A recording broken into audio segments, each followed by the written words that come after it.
사도 요한이 patmos섬에서 하나님 주시는 계시로 말미암아 수아시아에 있는 7교회에 대한 편지를 환상 가운데 보내게 되죠.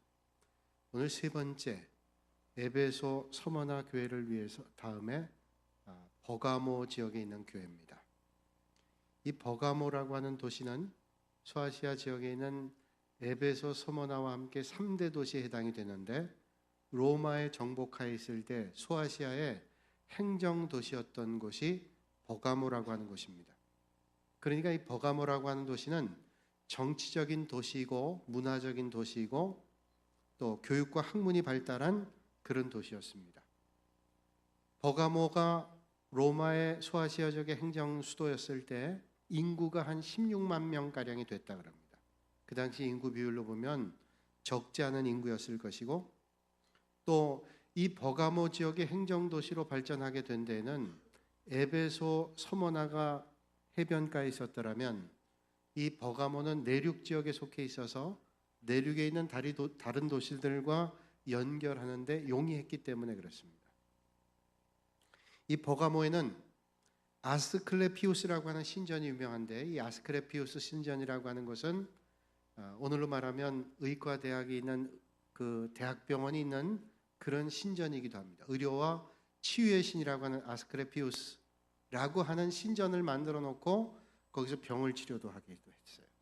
그래서 의학의 아버지라고 하는 히포크라테스가 거기서 잠깐 동안 의사 일을 보기도 했던 것이 바로 버가모라고 하는 곳이고, 이 버가모에는 신전이 많습니다. 그리스 헬라에 얼마나 많은 신전들이 있어요.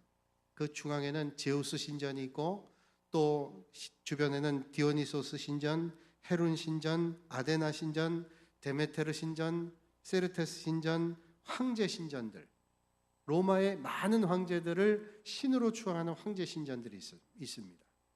그러니까 이 버가모에서는 아침에 눈을 뜨면 보기 시작하는 것이 제우스 신전을 비롯해서 많은 신전들을 보게 되고, 밤에 눈 감을 때까지 신전을 늘 보는 거예요. 우상적인 도시였습니다. 이곳에 세워진 버가모 교회를 향해서 오늘 주님께서 말씀하고 있습니다. 이 버가모 교회 편지본에는 첫 번째 구절이 이런 말씀이 있죠. 좌우의 날선검을 가진 이가 이르시되, 이제 예수님을 자신을 소개하기를 좌우의 날선검을 가지신 분이다 이렇게 말씀하고 있습니다. 에베소 교회를 기억하면 에베소 교회는 예수님께서 자신을 표현하기를 7뼈를 붙잡고 7 금촛대 사이를 다니시는 분 이렇게 표현을 했고, 서머나 교회를 향해서 예수님께서 자신을 표현하기를 처음이요 나중이요 죽었다가 다시 살아나신 이가 이르시되 이렇게 말씀하고 있습니다. 그런데 버가모 교회를 향해서는 좌우의 날선검을 가지신 이가 이르시되, 사뭇 에베소와 서머나 교회와는 다른 좀 비장한 그런 표현이죠. 좌우의 날선검, 양날검을 가지신 예수님이라는 거예요. 보통 성경에 좌우의 날선검이라고 하는 것은 두 가지 의미를 줍니다. 하나는 하나님의 말씀이고 또 하나는 심판입니다. 근데 이 좌우의 날선검은 동전의 양면과 같은 뜻을 가지고 있어요. 동전의 앞면과 뒷면과 같은 뜻을 가지고 있습니다.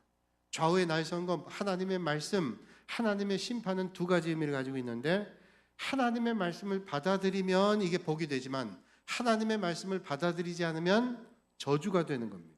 마치 동전의 양면과 같이 축복과 저주가 하나님의 말씀에 있고요, 하나님의 심판도 마찬가지입니다. 하나님의 심판날 하나님의 말씀을 따라 산 사람에게는 축복이 임하고 구원의 역사가 일어나지만, 하나님의 말씀을 떠나고 하나님의 말씀을 거부했던 사람들은 구원을 받지 못하는 영벌의 길로 심판받게 되는 것이죠.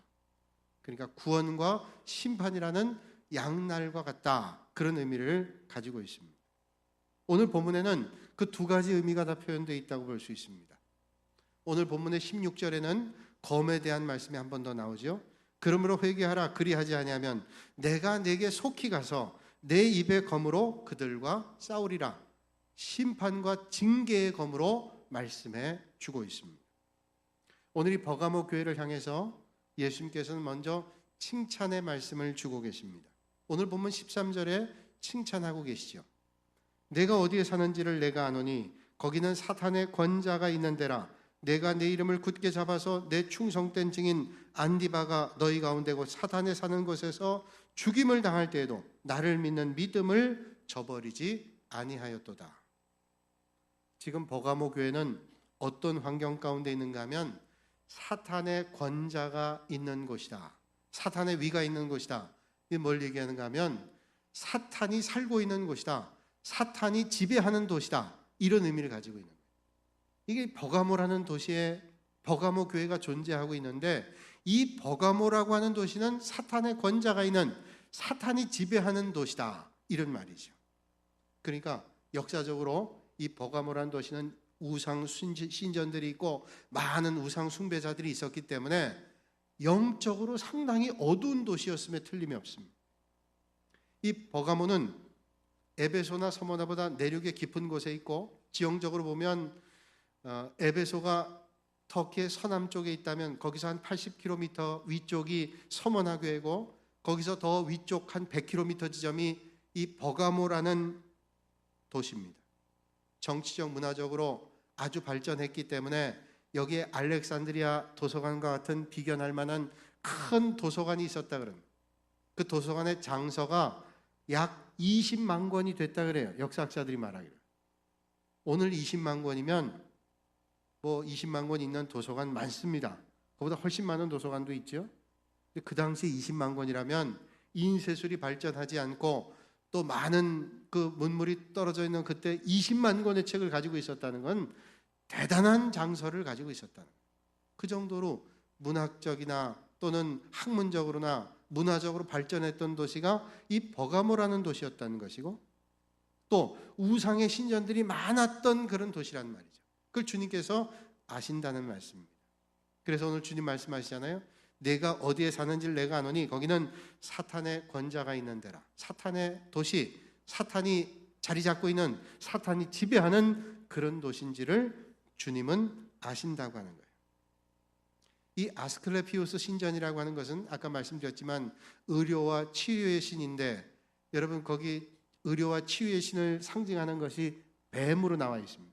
그래서 여러분 뭐 의사협회라든지 그 의료에 관계된 기관들을 보면 그 뱀이 이렇게 또아리를 들고 있는 것들 보죠? 꼬고 있는 걸 봅니다. 그건 뭐냐면 그 아스클레피우스 신전, 그 신을 상징하는 의미, 의료와 치료의 신. 여러 가지 신들이 거기에 있었던 복합적 우상의 도시였다는 거예요. 근데 이 우상의 신전에는 당시에 로마 황제가 지배하고 있었던 때였기 때문에 많은 로마 황제 신전들이 있었습니다.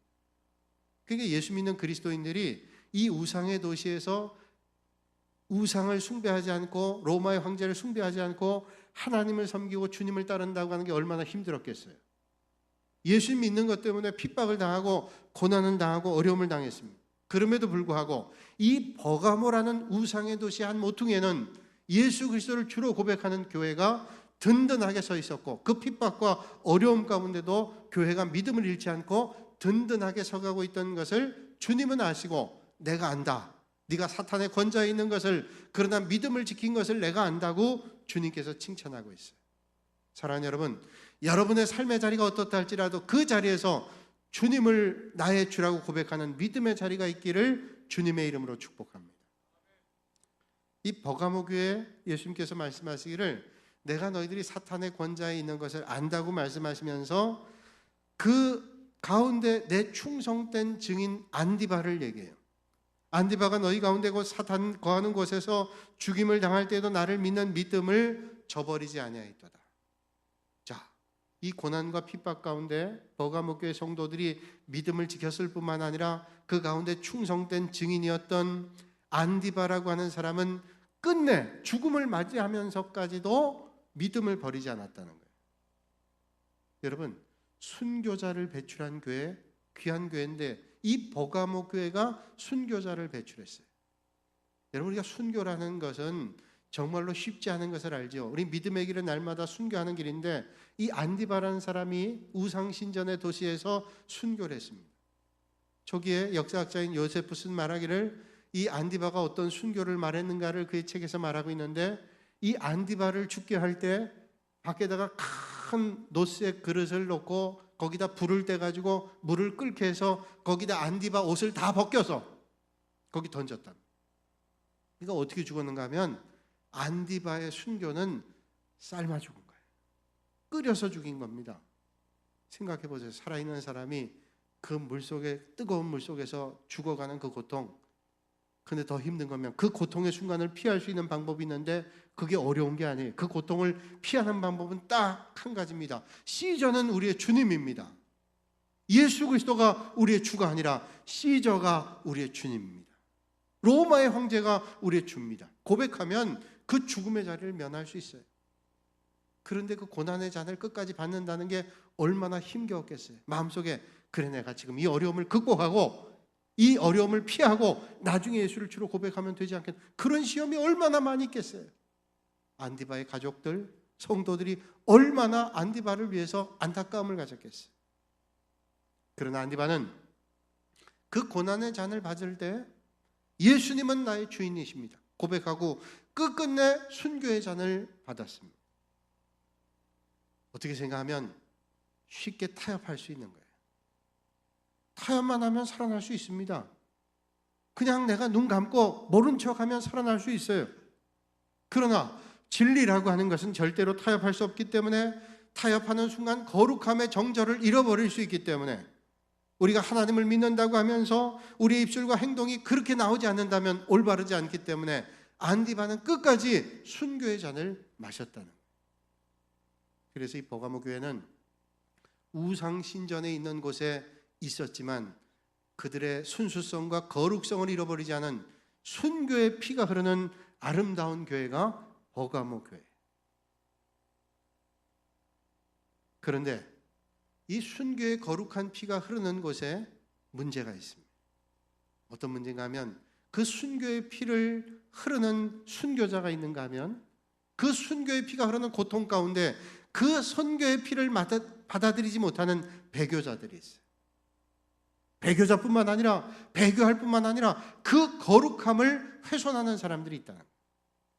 왜냐하면 그 순교의 피를 감당할 수 없습니다. 그 순교를 받아들일 수 없어요. 그런데 그걸 받아들이지 못한 부끄럽고 죄송한 마음을 가져야 되는데 오히려 순교하는 사람들을 비난합니다. 그래서 거룩함을 훼손해요. 너희만 믿음 있냐? 라고 하는 걸로 훼손하는 거예요. 이게 문제가 있다는 거예요.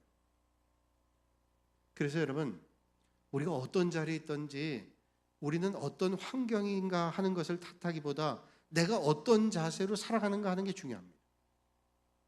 여러분, 아무리 어려운 가정에 산다 할지라도 그 어려운 가정에 있는 아이들이, 자녀들이 다 어렵게 사느냐, 잘 못 되냐? 그렇지도 않아요. 어렵고 힘든 가정에 있는 아이들이 그 어려움을 극복해 나가서 열심히 공부하고 열심히 일해서 잘 되는 아이들도 있습니다. 그런가 하면 부유하고 넉넉하고 모든 여건들이 좋았음에도 불구하고 그 자녀들이 잘못되는 경우도 있습니다. 그 뭐 때문에? 환경은 형편없었지만, 환경은 좋았지만 그 다음이 어떻게 하느냐, 자세에 따라 달라져요. 우리 믿음도 마찬가지. 좋은 믿음의 가문입니다.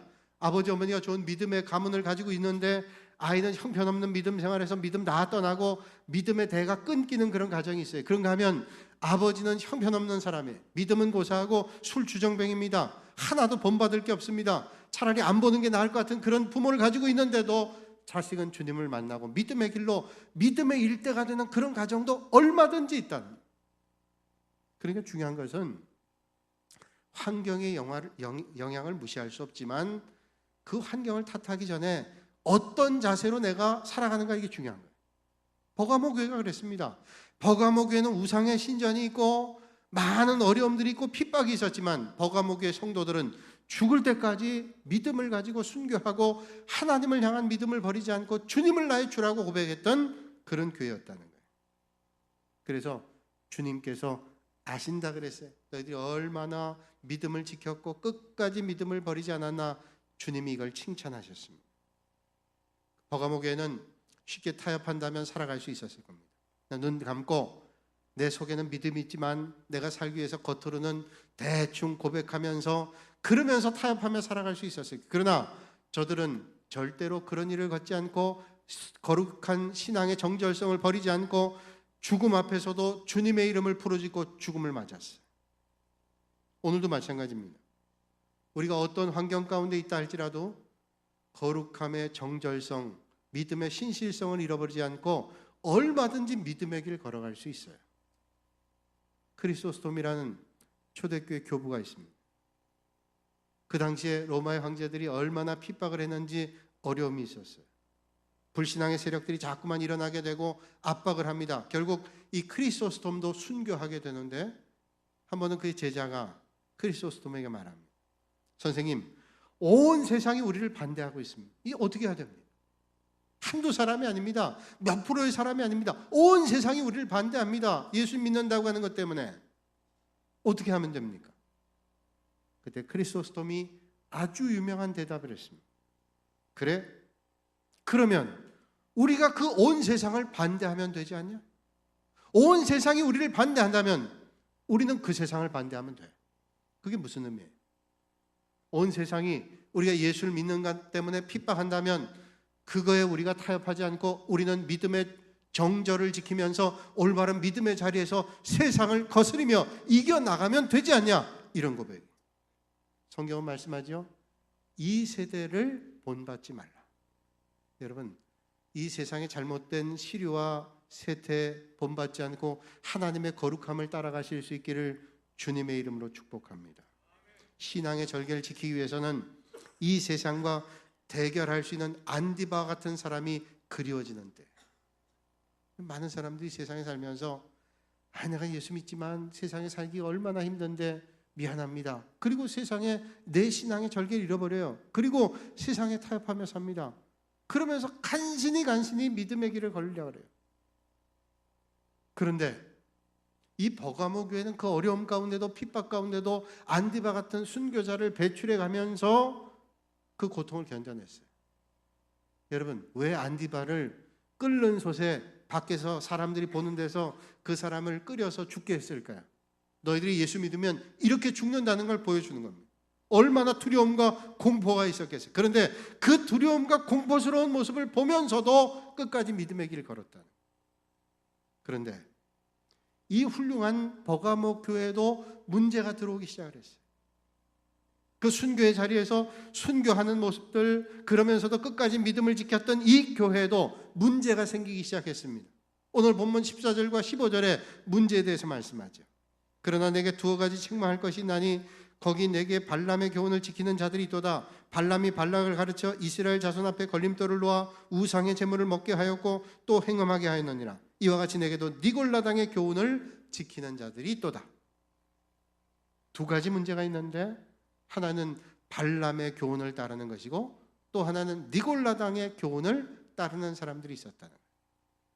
이걸 한마디로 얘기한다면 올바른 신앙의 길을 따르지 않고 이단에 빠지는 사람들이 있었고 올바른 믿음의 자리에 있지 않고 미신적인 신앙에 빠진 사람들이 그 버가모 교회 성도들 가운데도 나타나기 시작했다.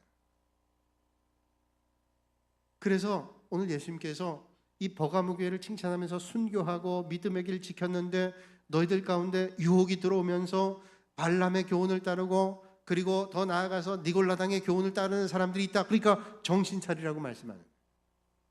여러분, 오늘 우리가 예수님을 믿는 믿음과 이방 종교를 믿는 사람들과 우상을 섬기는 미신을 숭배하는 사람들과 어떤 신앙의 차이가 있을까요?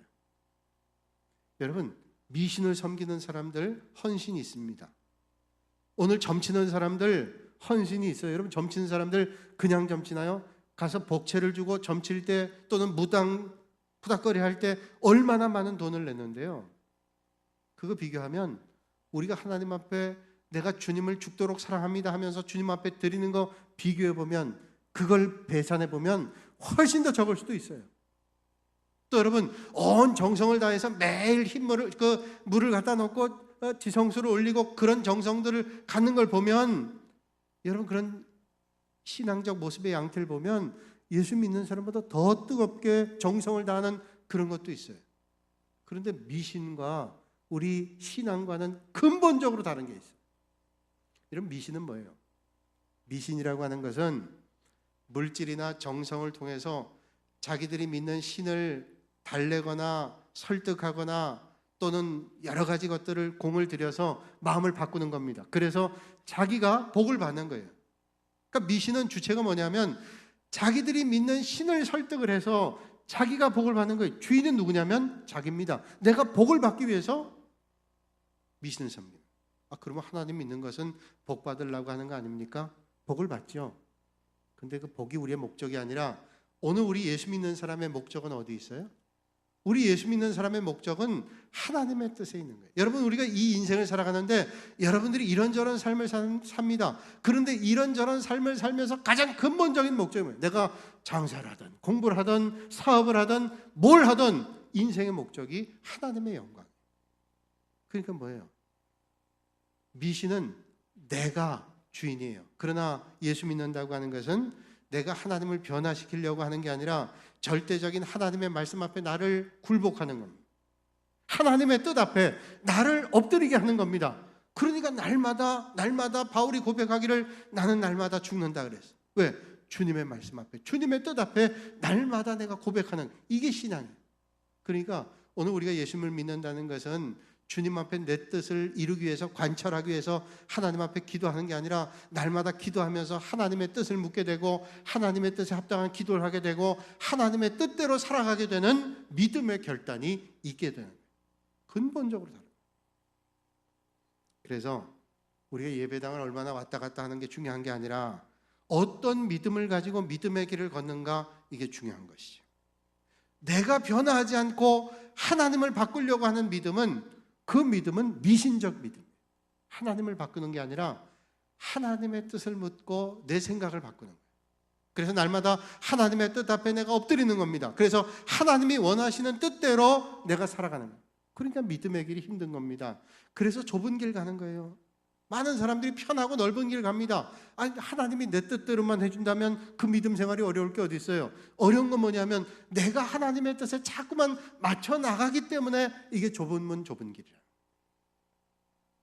그게 순교일입니다. 그러니까 그 하나님의 뜻대로 살기 위해서 안디바가 순교하고 많은 믿음의 사람들이, 버가모교회 성도들이 핍박을 당하면서도 믿음의 길을 걸었어요. 오늘도 여러분, 우리가 예수님을 잘 믿기 위해서는 순교하는 길을 걸어야 돼요. 예전처럼 우리가 죽는 건 아니지만 그런 고통이 있어요. 여러분, 예수 믿는다고 다 즐겁고 기쁘나요? 하나님 뜻에 나를 맞춘다는 게 쉬운 일이겠어요? 그러니까 날마다 하나님의 뜻 앞에 순교하는 거예요. 그렇다면 오늘 우리는 어떤 걸로 순교해야 될까요? 직장 생활할 때 믿음의 원리대로 하나님을 믿는 사람, 하나님의 백성답게 살기 때문에 당하는 어려움과 손해가 있습니다. 내가 직장에서 예수 믿는다고 하는 것 때문에 어려움 당할 때가 있어요. 그러니까 예수 믿는 것 때문에 어려움을 당하고 손해를 당한다 할지라도 하나님의 말씀의 원리대로 살아가는 게 오늘 직장에서 순교하는 거예요. 내가 사업장을 경영해도 마찬가지입니다.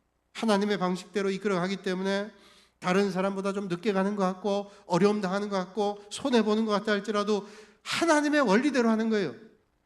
그게 좀 늦는 것 같습니다. 다른 사람은 다 이익을 봐도 내가 손해보는 것 같아요. 근데 그게 오늘의 순교예요. 내가 어려움 당하고 손해 당해도 내가 가겠다. 여러분, 예수 믿는다는 게 뭐예요? 이 세상 사람들은 열심히 일하고 사는데 나도 열심히 일하지만 그 열심히 일하는 중에도 하나님을 먼저 하는 거예요. 그러니까 열심히 하는 중에도 주일날 나와서 예배드리고 수요일날 예배드리고 새벽기도 하고 하나님 앞에 헌신하고 섬기고, 이게 뭐 때문이에요? 내가 하나님 앞에 순교하는 겁니다. 그게 올바른 믿음이라는 거예요. 그런데 그렇게 살면 하나님이 절대로 내버려 주시지 않는 거죠. 하나님을 먼저 하는 사람을 하나님이 축복해 주시는 걸 우리는 믿는다는 말이죠. 그런 믿음의 길을 오늘도 걷는다는 거예요. 사람들과의 관계도 마찬가지입니다. 사람들과의 관계도 하나님의 말씀을 실천하기 위해서, 하나님의 뜻대로 살기 위해서 고민하고 괴로워하는 게 있어요. 세상 사람 같으면 마음대로 살아갈 수 있어요. 하고 싶은 말 다 하고 내가 왜 저 사람 앞에 굴복해야 돼요? 그러나 믿음으로 살 때는 하나님의 뜻을 생각하니까 날마다 그 말씀 앞에 엎드리니까 고민이 있고 괴로움이 있는 겁니다. 어떤 때는 내 자존심을 다 없애야 될 때도 있어요. 왜? 하나님의 말씀대로 살기 위해서. 그렇다면 오늘 말씀에 발람의 교훈을 따랐던 사람과 니골라당의 교훈을 따랐던 사람 뭘까요? 이 발람에 대한 얘기는 구약성경 민수기 22장부터 25장까지 나오는데 모압의 왕이었던 발락이 그 당시에 선지자였던 발람에게 주문을 합니다. 이스라엘 백성들을 저주해달라. 이스라엘 백성들이 저주해야 자기들이 이길 거 아니에요? 근데 이 발람이 저주를 하려고 입술을 열면 저주가 나오는 게 아니라 축복이 나오는 겁니다. 하나님이 하시는 거예요. 저주하려는데 축복이 나오는 거예요. 그러니 저주가 되겠어요? 발락이 발람을 유혹을 합니다. 그래서 매수를 해가지고 저주하도록 합니다. 결국 저주하게 하는데 어떻게 하는가 하면 모압의 아름다운 여인들을 동원해서 시딤에 있는 이스라엘 백성들에게 이 모압 여인들을 보내서 행음하게 하고 저들을 우상 숭배하고 하나님부터 멀어지게 만들자는 거예요. 그러면 하나님께서 진노하셔서 저들을 심판하실 거다. 결국 그래서 이 모압의 여인들을 보내가지고 이스라엘 백성들이 죄를 범하게 돼서 24,000명이 연병으로 죽습니다. 연병이 뭐예요? 전염병입니다. 24,000명이 삽시간에 연병 걸려 죽는 거예요. 이건 뭘 얘기하는가 하면 발람의 교훈을 지키는 사람들이라는 건 뭐냐면 하나님의 백성임에도 불구하고 이방 사람들의 관습을 따르고 저들과 행음하고 저들과 똑같이 삶을 살아서 하나님의 심판 가운데 놓이는 그런 사람들이 버가모 교회 교인들 가운데 생겨나게 됐다는 거예요. 또 하나는 니골라당의 교훈을 따르는 사람이 있었다는 거예요. 니골라당이라는 건 뭐냐면 초대교회 7집사가 있죠. 스데반 집사도 7집사 가운데 하나인데 그 7집사 가운데 니골라라는 사람인데 이 사람이 믿음이 변절돼서 잘못된 신앙으로 갔어요. 이 사람은 영혼은 귀하지만 육신은 아무것도 아니라고 생각해서 육신은 마음대로 한다. 그렇게 생각해서 마음대로 살았어요. 영혼만 하나님 앞에 가면 되지. 이것도 잘못된 혼합 종교. 여기에 많은 사람들이 현혹돼서 세상을 막 사는 사람들이 있어요. 신앙의 정조를 잃어버리는 사람들이 생겼습니다. 믿음 생활을 말하자면 발람의 교훈을 따르고 니골라당의 교훈을 따르는 사람들은 올바른 믿음의 자리에 있지 않았단 말이죠. 적당히 타협하면서 세상이 힘들면 거기에 타협해 살고 힘센 쪽에 기울여 살고 믿음의 정조를 잃어버리고 살았다. 그래서 이 버가모 교회를 향해서 주님 말씀합니다. 너희들이 안디바 같은 순교자를 하고 귀했는데 정신이 이제 똑바로 차리고 살지 않으면 안 된다. 왜냐하면 너희들 안에 모르는 사이에 발람의 교훈을 따르는 사람들 그리고 니골라당의 교훈을 따르는 사람들이 있는데 정신 똑바로 차려야 돼. 이게 오늘 우리에게 주시는 거예요. 오늘 우리가 믿음의 길을 걸으면서 나도 모르는 사이에 박해와 핍박은 피하고 달콤한 믿음의 자리에 있기를 원해요. 그래서 타협하며 살기를 원합니다. 믿음의 정절을 지키며 살기가 어려운 시대가 됐어요. 요즘에 종교적인 혼합이 일어나요. 그래서 교회를 다니면서도 적당히 믿음 생활하면서 세상에 나가면 세상에 살고 교회 나오면 믿음의 길을 걷고 이런 믿음의 양태를 가진 게 얼마나 많은데 1830년대 어느 날 독일 트리에라고 하는 지방에 그 유대인 소년이 그의 아버지가 법률가인데 그 아버지에게 이런 질문을 했어요. 아버지, 우리는 유대인인데 왜 우리가 유대인 회당에 가지 않고 그 독일의 루터교회, 독일은 루터교가 많거든. 루터교회를 다니나요? 물었어요. 근데 이 아이의 아버지는 법률가이기도 하지만 랍비고 그 아버지, 할아버지는 랍비예요. 유대 랍비 가문이라고요. 그런데 독일 루터교회, 개신교회를 가는 거예요. 이 사람 뭐 믿음이 있어서 독일 루터교회를 간 게 아니라 이 아버지가 아들에게 하는 거예요. 야, 아들아, 우리가 이 다른 나라에 와서 잘 살기 위해서는 우리가 그래도 자리를 잡고 살기 위해서는 유대인 내색을 하면 안 돼. 이 독일 루터교회에 다녀야 우리가 행색을 하고 살 수 있다. 그러니까 여기서 이렇게 살아야 돼. 이게 무슨 믿음의 말이에요. 내가 예수 그리스도를 주로 고백하고 올바른 믿음의 자리에 있기 위해서 개신교로 온 게 아니라 이 사람은 자기의 색깔을 바꿔서 거기서 누리며 살기 위해서 색깔을 바꿔갔어요. 이 아이가 믿음이 생겼겠어요? 어릴 때 유아세례 받았지만 이 아이가 대학을 마치고는 교회를 떠났습니다. 믿음을 다 버렸어요. 그리고 1847년에 이 아이가 30살이 될 때 엥겔스라는 사람과 함께 독일 그 공산당 혁명을 공산당 선언을 하죠. 이 사람 누구냐? 칼 막스라는 사람. 생각해 봅니다. 만약에 그때 이 사람이 진정한 믿음을 가졌더라면, 그 사람이 진정한 믿음의 자리에 있었더라면 역사는 좀 달라지지 않았을까? 여러분, 교회 안에 있으면서도 가장 최대의 비극이 어디 있을까요? 예배당의 문턱을 수없이 넘어 다녔는데도 정말로 비극스러운 뭘까요? 주님을 정말로 만나지 못합니다. 교회 안에서 자라고 출입하면서도 불구하고 믿음을 배우지 못하고 올바른 믿음을 지키지 못한다면 그건 비극 가운데도 비극일 수 있어요. 사도 바울은 말합니다.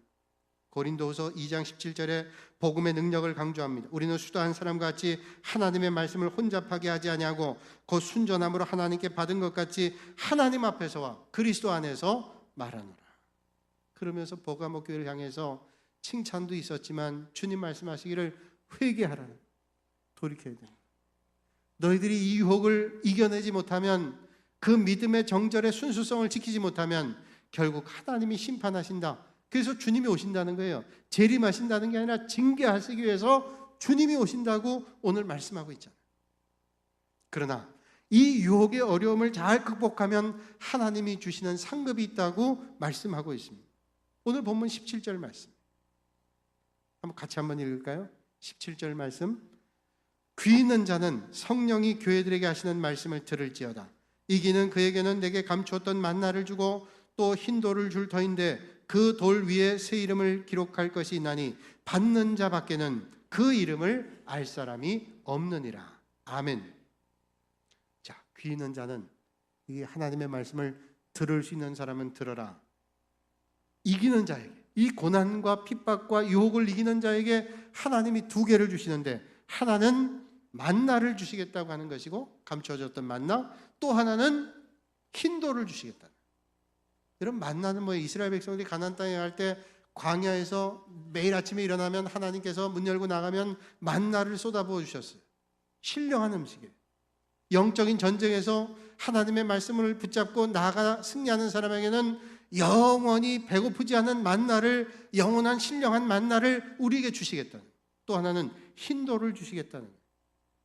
로마의 법정에서 재판을 하고 승리하게 되면 그 재판에 이긴 사람에게 흰돌을 줬다 그래요.